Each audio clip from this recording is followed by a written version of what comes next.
The King's Decree. The crisp morning air, usually a balm, felt charged with an unusual density. King Theron stood on the castle's main balcony, overlooking a courtyard packed shoulder to shoulder with his subjects. A hushed anticipation vibrated through the crowd, a collective breath held captive. Theron's crimson cloak billowed slightly in an unseen draught, mirroring the turmoil he kept fiercely caged within. He cleared his throat, a sound that, amplified by the sudden silence, boomed like distant thunder. "People of Eldoria." His voice, normally a rich baritone, was honed to a sharp, unyielding edge. "Let it be known, a blight has been found within our walls, an affront to order, a challenge to the very fabric of our security." His gaze swept over the sea of faces, landing for a fraction of a second on the small figure being held by two guards in the centre of the courtyard. Ilara. Her head was bowed, her thin frame trembling, a stark contrast to the king's imposing presence. Ilara. He pronounced her name with a deliberate weight, each syllable a stone dropped into a still pond.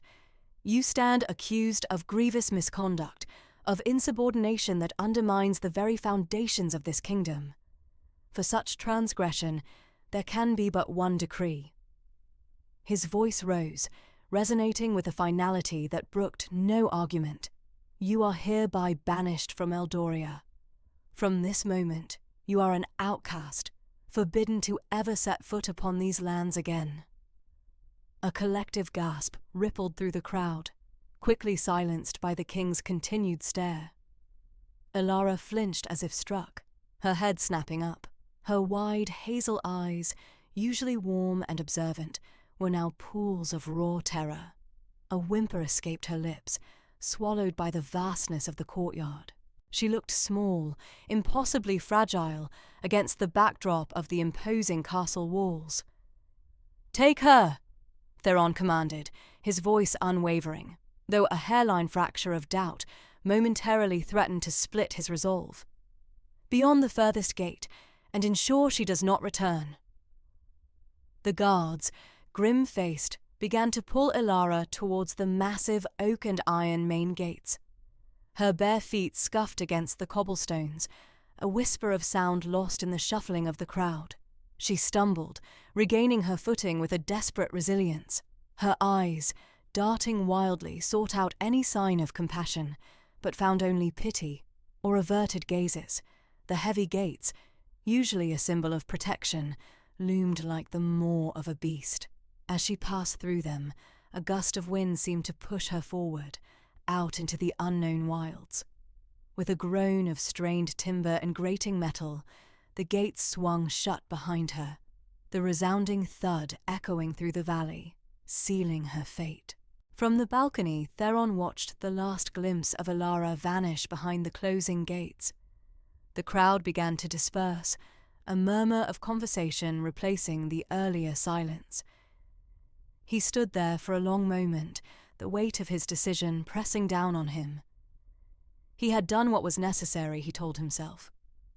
Order had to be maintained. Authority, once questioned, crumbled swiftly. He was king, and a king could not afford weakness, especially not in the face of perceived defiance. Yet a cold knot formed in his stomach. The image of Ilara's terrified face, her wide, pleading eyes, seared itself into his mind. He recalled her quiet diligence, her gentle nature. Had he been too hasty? Too rigid? No, he admonished himself. He had weighed the situation, consulted his advisers. The council had been clear. A swift, decisive action was needed to discourage any further insubordination. He had simply upheld the law, protected his kingdom. He was a just king, firm but fair. The chill in his gut, however, persisted. A tiny, persistent whisper of unease in the face of his own unwavering conviction. The vast, empty courtyard below seemed to mock his certainty. A lingering shadow, the tapestries in the great hall seemed to absorb more light than usual. their vibrant threads muted under the pall of Alara's sudden banishment. Weeks had bled into one another since her departure, and a peculiar quiet had settled over Eldoria Castle, a hush punctuated only by the occasional clatter of a dropped tray or the hushed murmur of servants. It wasn't the silence of peace, but rather the heavy stillness preceding a storm, a tension that hummed just beneath the surface of polite smiles and hurried footsteps. The once lively chambers now held an unsettling spaciousness, as if a vital piece had been removed, leaving an echoing void. King Theron moved through this altered landscape with an almost exaggerated air of indifference. His strides remained purposeful, his voice firm when addressing his advisors, his gaze unwavering as he surveyed his court. He spent longer hours in the war room, poring over maps of the northern territories, or in the training yard, his sword whistling through the air with a practiced ferocity. Each action was a deliberate affirmation of his authority, a stark declaration that the banishment was merely a necessary act of discipline, swiftly executed and just as swiftly forgotten. Yet, beneath the rigid control, a subtle disquiet stirred within him. It was a faint tremor, like the distant rumble of thunder, too far to be a threat, but too persistent to ignore. It manifested as a tightness in his jaw. He couldn't quite relax, a fleeting shadow that crossed his eyes when he thought no one was watching. He'd declared her exile for an unspecified infraction, a breach of the strictures of royal service. The court, ever attuned to the king's moods, had interpreted his curt explanation as a clear signal not to pry. Yet, the unanswered questions hung in the air like an invisible shroud. Why had Alara, a girl known for her quiet diligence, been so summarily dismissed? What rule could she have broken that warranted such a severe, irrevocable punishment? Whispers, soft as the rustle of autumn leaves, drifted through the servants' quarters, and even touched the periphery of the nobles' conversations. They spoke of her gentle nature, her unassuming grace, and the puzzling lack of any public transgression. Theron overheard snippets, a scullery maid wondering aloud if Alara had stolen a trinket, a stable boy speculating about an illicit tryst, each conjecture, however baseless, chipped away at the solid edifice of his conviction. He found himself replaying the scene of her banishment, his own words echoing with a hollow ring. He had acted decisively as an alpha king must, to maintain order and demonstrate the unwavering strength of his rule. But the image of Alara's pale face, her eyes wide with a mixture of confusion and hurt, clung to the edges of his memory, a persistent burr under his saddle. He dismissed it as sentimentality, a weakness he could ill afford. Yet, the silence in the castle, once merely quiet, now felt accusatory, as if the very stones were silently judging his actions. The lingering shadow of Alara, though physically absent, remained a tangible presence, subtly undermining the king's carefully constructed peace. Beyond the borders, the day since Alara's banishment had draped Eldoria Castle in a heavy, unspoken judgment. Theron, however, moved through its hushed halls with an exaggerated air of indifference, a purposeful authority that brooked no challenge. He spent long hours in the war room, poring over maps of distant skirmishes, or pushed himself to exhaustion in the training yard, the clang of steel on steel a rhythmic dismissal of deeper thoughts. Yet, a subtle disquiet gnawed at him. A tightness in his jaw persisted, and fleeting shadows danced in his eyes when he believed no one watched. He replayed the banishment scene countless times in his mind. Ilara's pale, confused, and hurt face, a persistent memory he fiercely dismissed as mere sentimentality. Today, the suffocating atmosphere of the castle became too much. He needed air, a vast expanse of silence to clear the lingering echoes of whispers and his own internal struggle. Without a retinue, a decision that raised a few eyebrows amongst the stable hands, he mounted his war horse, Valerius, and rode out. The crisp winter air bit at his exposed skin, a welcome distraction from the warmth of the castle's judgment. He pushed Valerius hard, the powerful stallion's breath pluming in white clouds as they galloped past the familiar watchtowers and then beyond, into the untamed fringes of his kingdom. The landscape grew starker, the trees thinning into a skeletal forest, their branches dusted with a fresh fall of snow. He rode for what felt like hours. The rhythmic thud of hooves against the frozen earth, a monotonous drone that slowly began to quiet the storm within him. He was far beyond the marked trails, where the Eldorian crest no longer flew from ancient oaks. The silence here was profound, broken only by the crunch of Valerius's hooves and the occasional snap of a distant twig. It was the unnatural stillness that first caught his eye. A small, dark shape against the pristine white of a snowdrift, nestled amongst the roots of a gnarled, ancient pine. It was too small to be a fallen branch, too distinct to be a mere shadow. Curiosity, a rare emotion in his carefully controlled world, tugged at him. He reined in Valerius, the horse snorting softly as it stamped its hooves in the cold. Dismounting, Theron approached cautiously, his boots sinking into the untouched powder. As he drew closer, the shape resolved itself into something disturbingly human-like, a small, bundled form, unmoving. A cold dread began to seep into his bones, a premonition of something terrible. He knelt, brushing away a layer of fresh snow that covered the figure. The sight that met his eyes sent a shockwave through him, stealing the air from his lungs. It was Alara.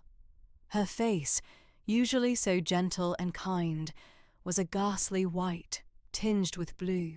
Her lips were cracked and dry, and a thin sheen of ice clung to her eyelashes.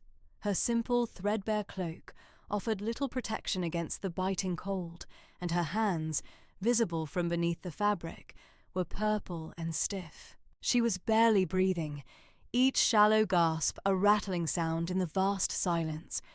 Her eyes, open just a sliver, held a vacant, unfocused stare, devoid of recognition, devoid of life. The indifference he had so meticulously cultivated shattered, replaced by a horrifying surge of guilt and a desperate, primal fear. He had cast her out, dismissed her fate with a wave of his hand, and now she lay here, a breath away from death, just beyond the arbitrary line he had drawn. The unthinkable return. The war room, typically an anchor of strategic calm, roiled with an unsettling current for Theron. Border skirmish maps blurred into an indistinct canvas before his eyes, and the rhythmic clang of practiced swords, once a reassuring pulse from the training yard, now grated like a discordant rasp. His commands snapped, sharper than necessary, dismissing advisors with curt, unseeing nods. The exaggerated indifference he donned was a flimsy barrier against the profound silence that had descended upon the castle since Alara's banishment.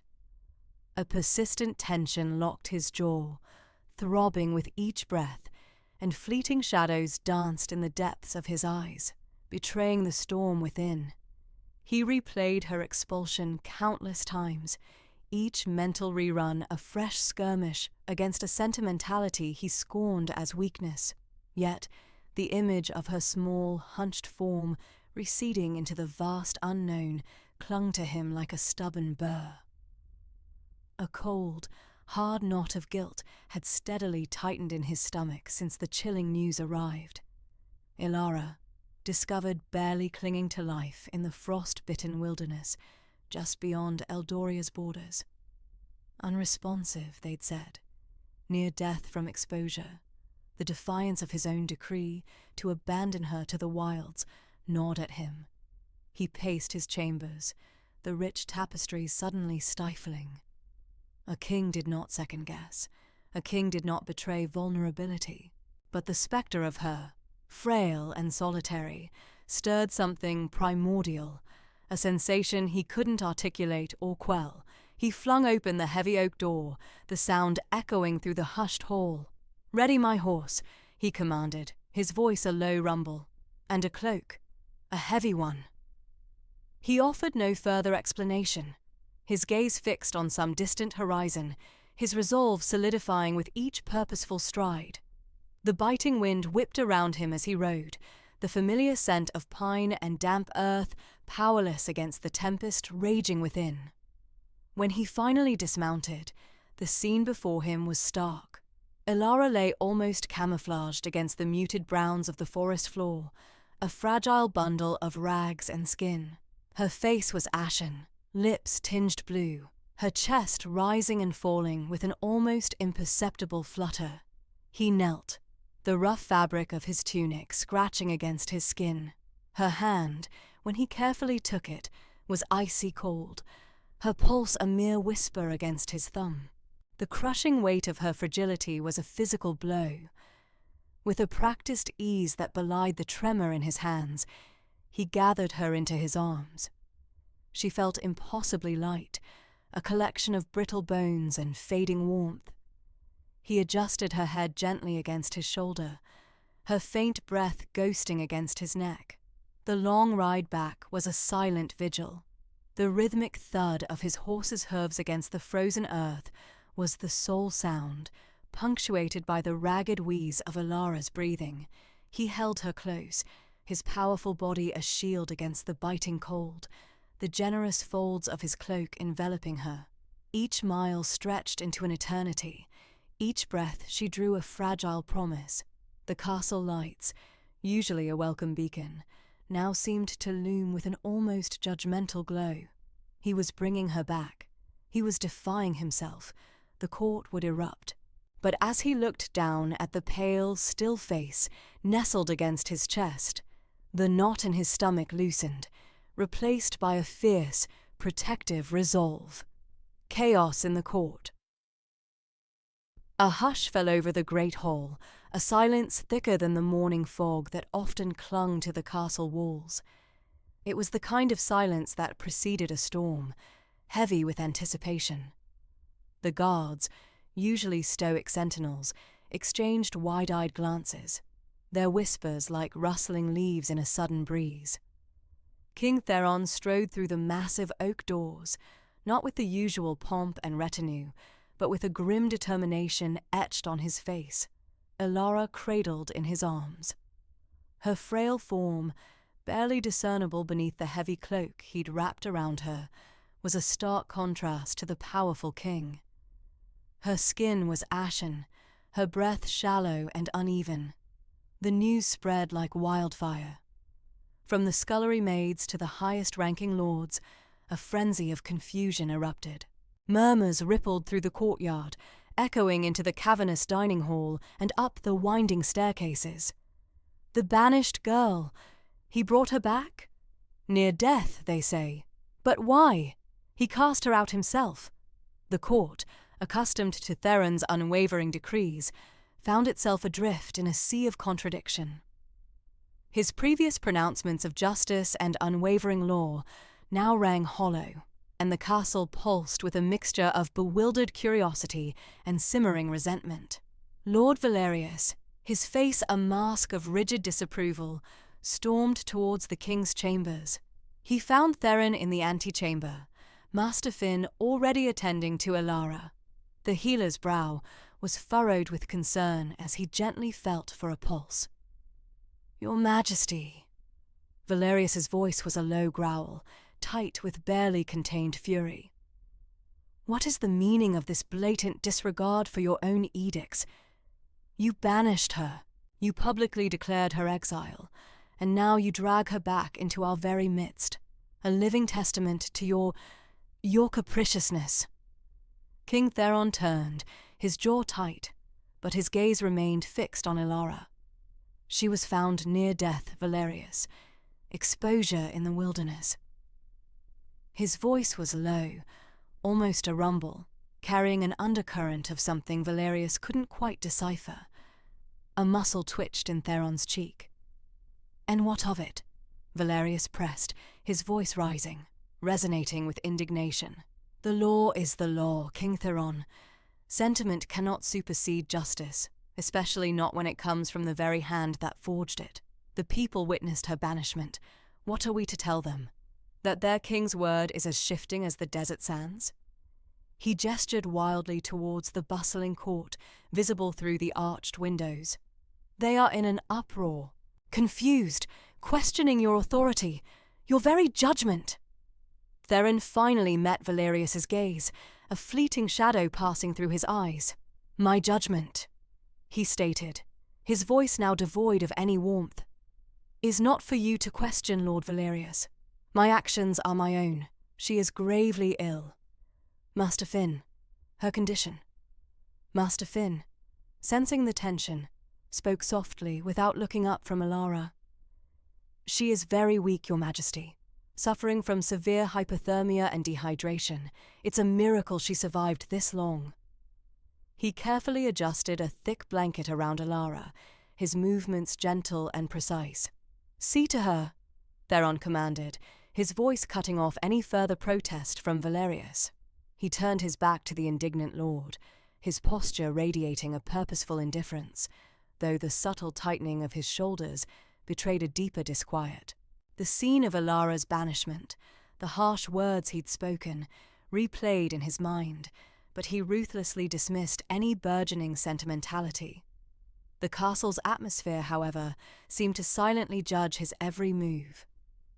A king's vigil, the heavy oak door creaked inward, revealing a room usually reserved for favoured guests, now prepared for a different kind of visitor.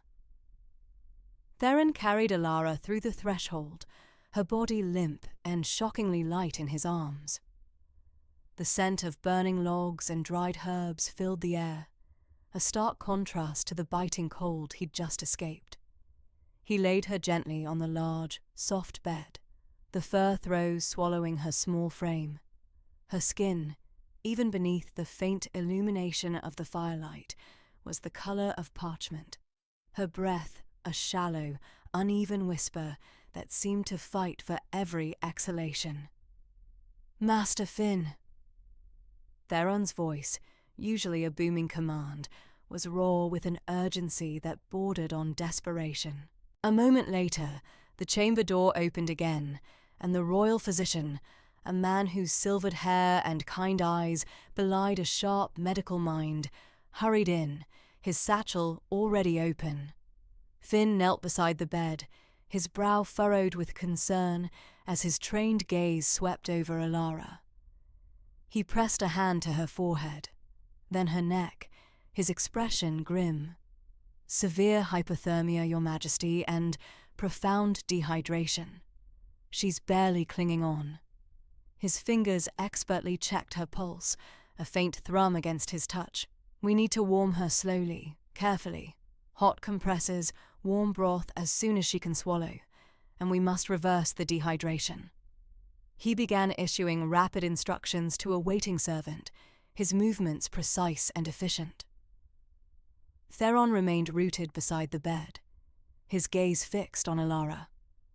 The grand pronouncements of his exile, the cold, decisive words he'd uttered just days ago, echoed in the sudden, terrifying fragility of her presence. Each shallow breath she took was a hammer blow to his carefully constructed pride. He watched as Finn meticulously worked, applying warm towels, gently chafing her ashen hands. Hours blurred into an indistinguishable vigil. Theron dismissed the servants, save for Finn, who finally settled into a chair by the hearth, his watchfulness mirroring the king's own. The fire crackled, casting dancing shadows that made Alara's face seem to flicker between life and something else entirely. Theron sat on the edge of the bed, a silent sentinel. He replayed their last interaction, his harsh judgment, his unyielding stance. He had been so certain, so resolute in his belief that justice demanded her expulsion. Now, with her life hanging by a thread, his certainty felt like a fool's delusion. He remembered the defiant spark in her eyes, even as she knelt before him, the quiet dignity that had so infuriated him in his pride. He'd seen it as insolence then, a challenge to his authority. Now, he wondered if it had simply been resilience, a desperate attempt to maintain her spirit in the face of insurmountable odds. The weight of his unfairness settled upon him, a cold, heavy cloak, far more chilling than the winter night outside. He had been so consumed by the perceived slight to his authority, by the need to project an image of unyielding power, that he had utterly failed to see the human being before him. The realization, slow and agonizing, chipped away at the hardened shell he'd built around himself.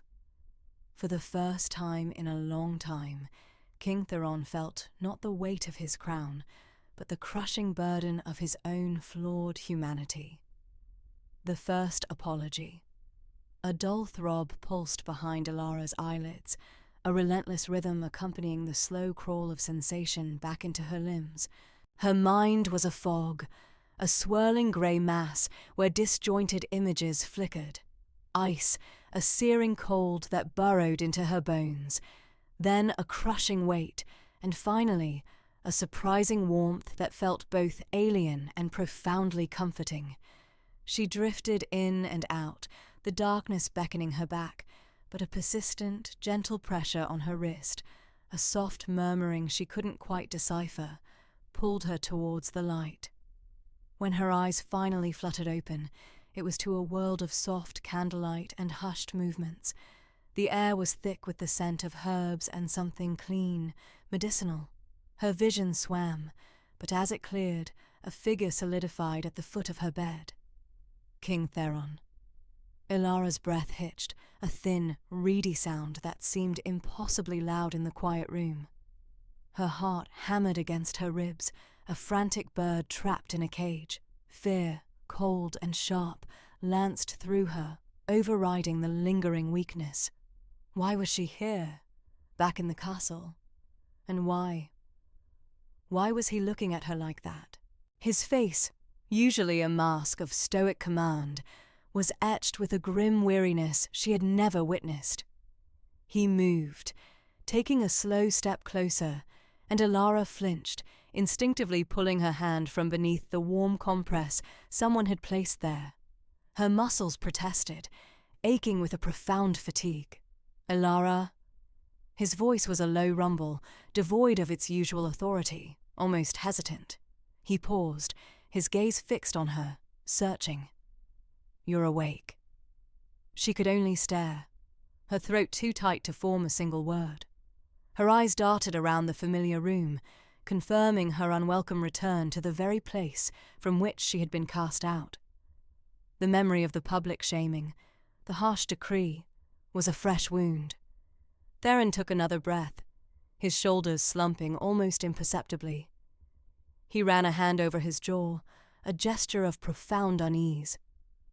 I was wrong, he began, his voice barely above a whisper.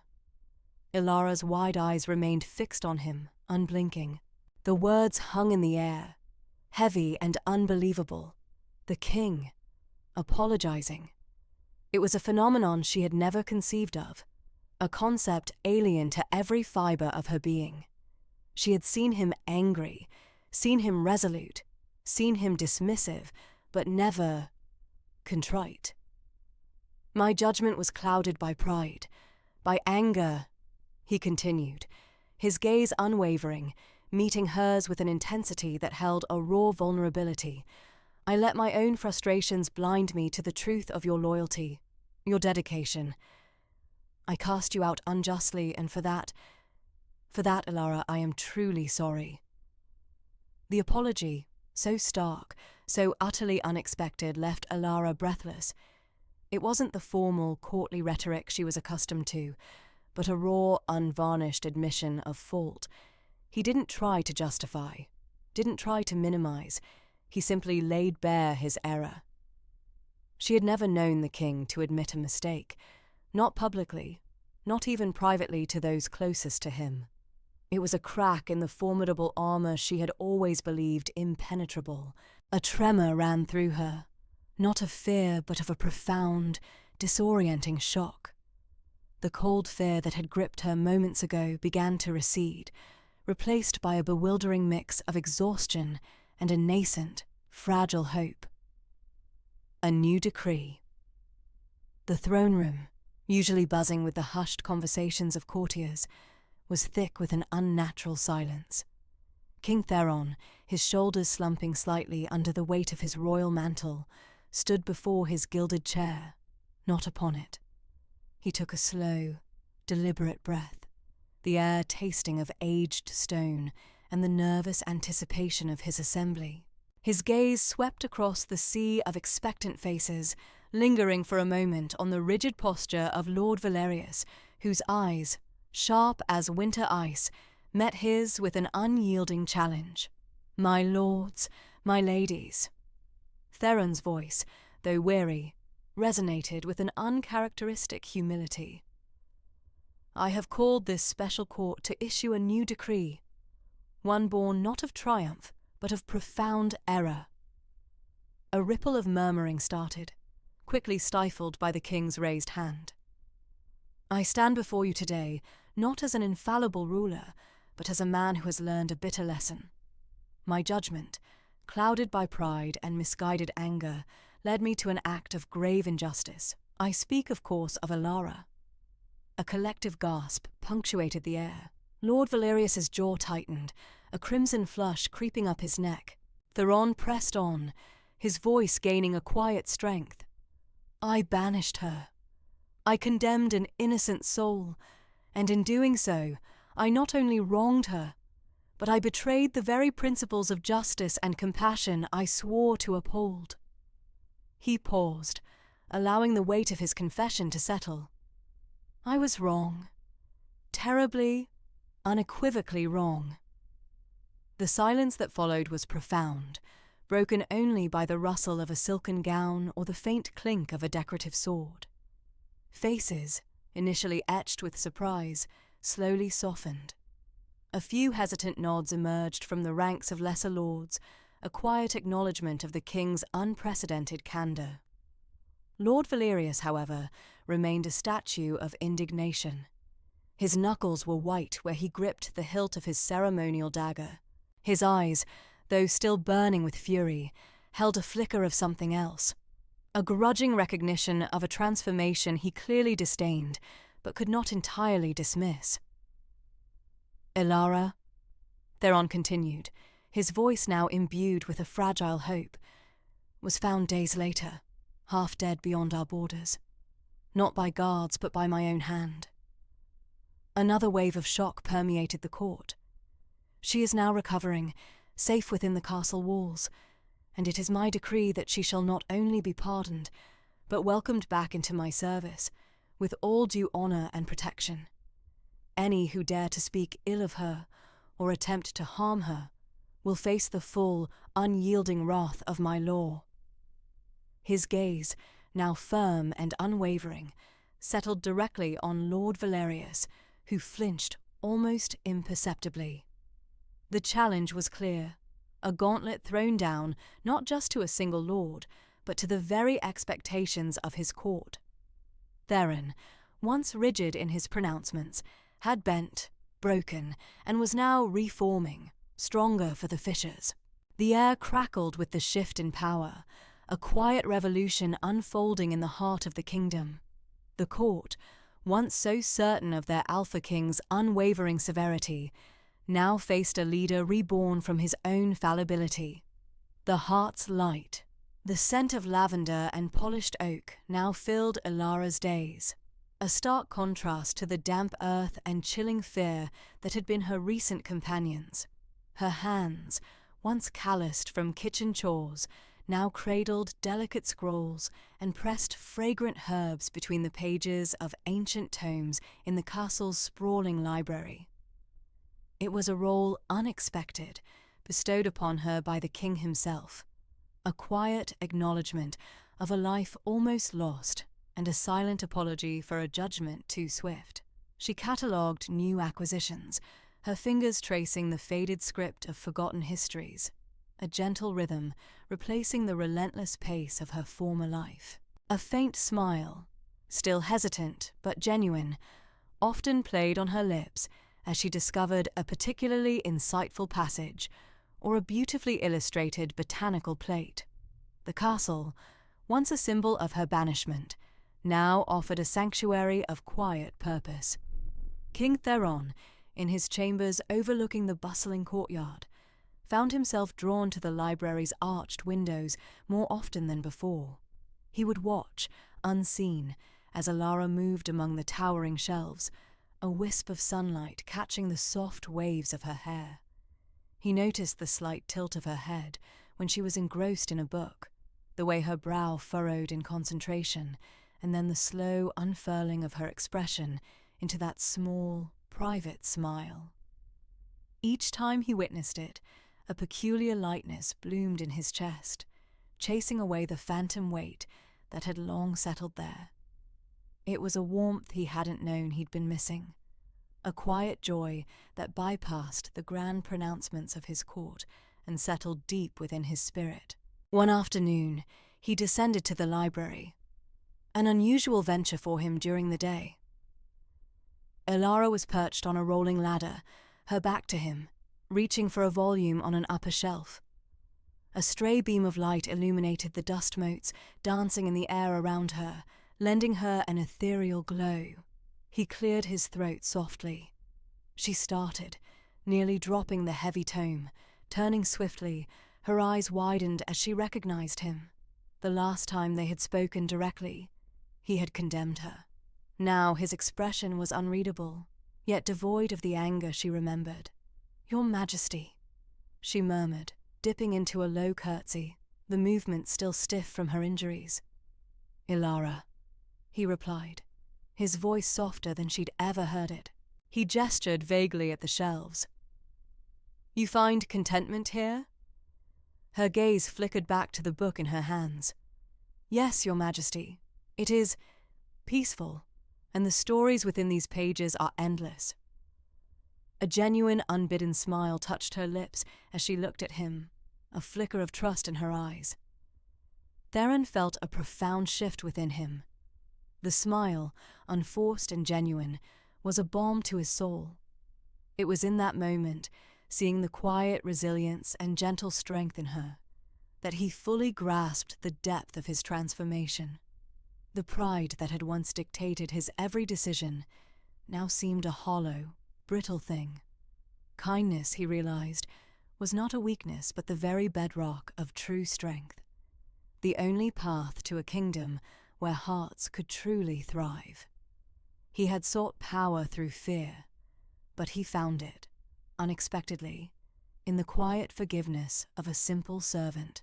His reign would be different now, shaped not by the rigid demands of his ego, but by the quiet, enduring light he had seen rekindled in Alara's eyes.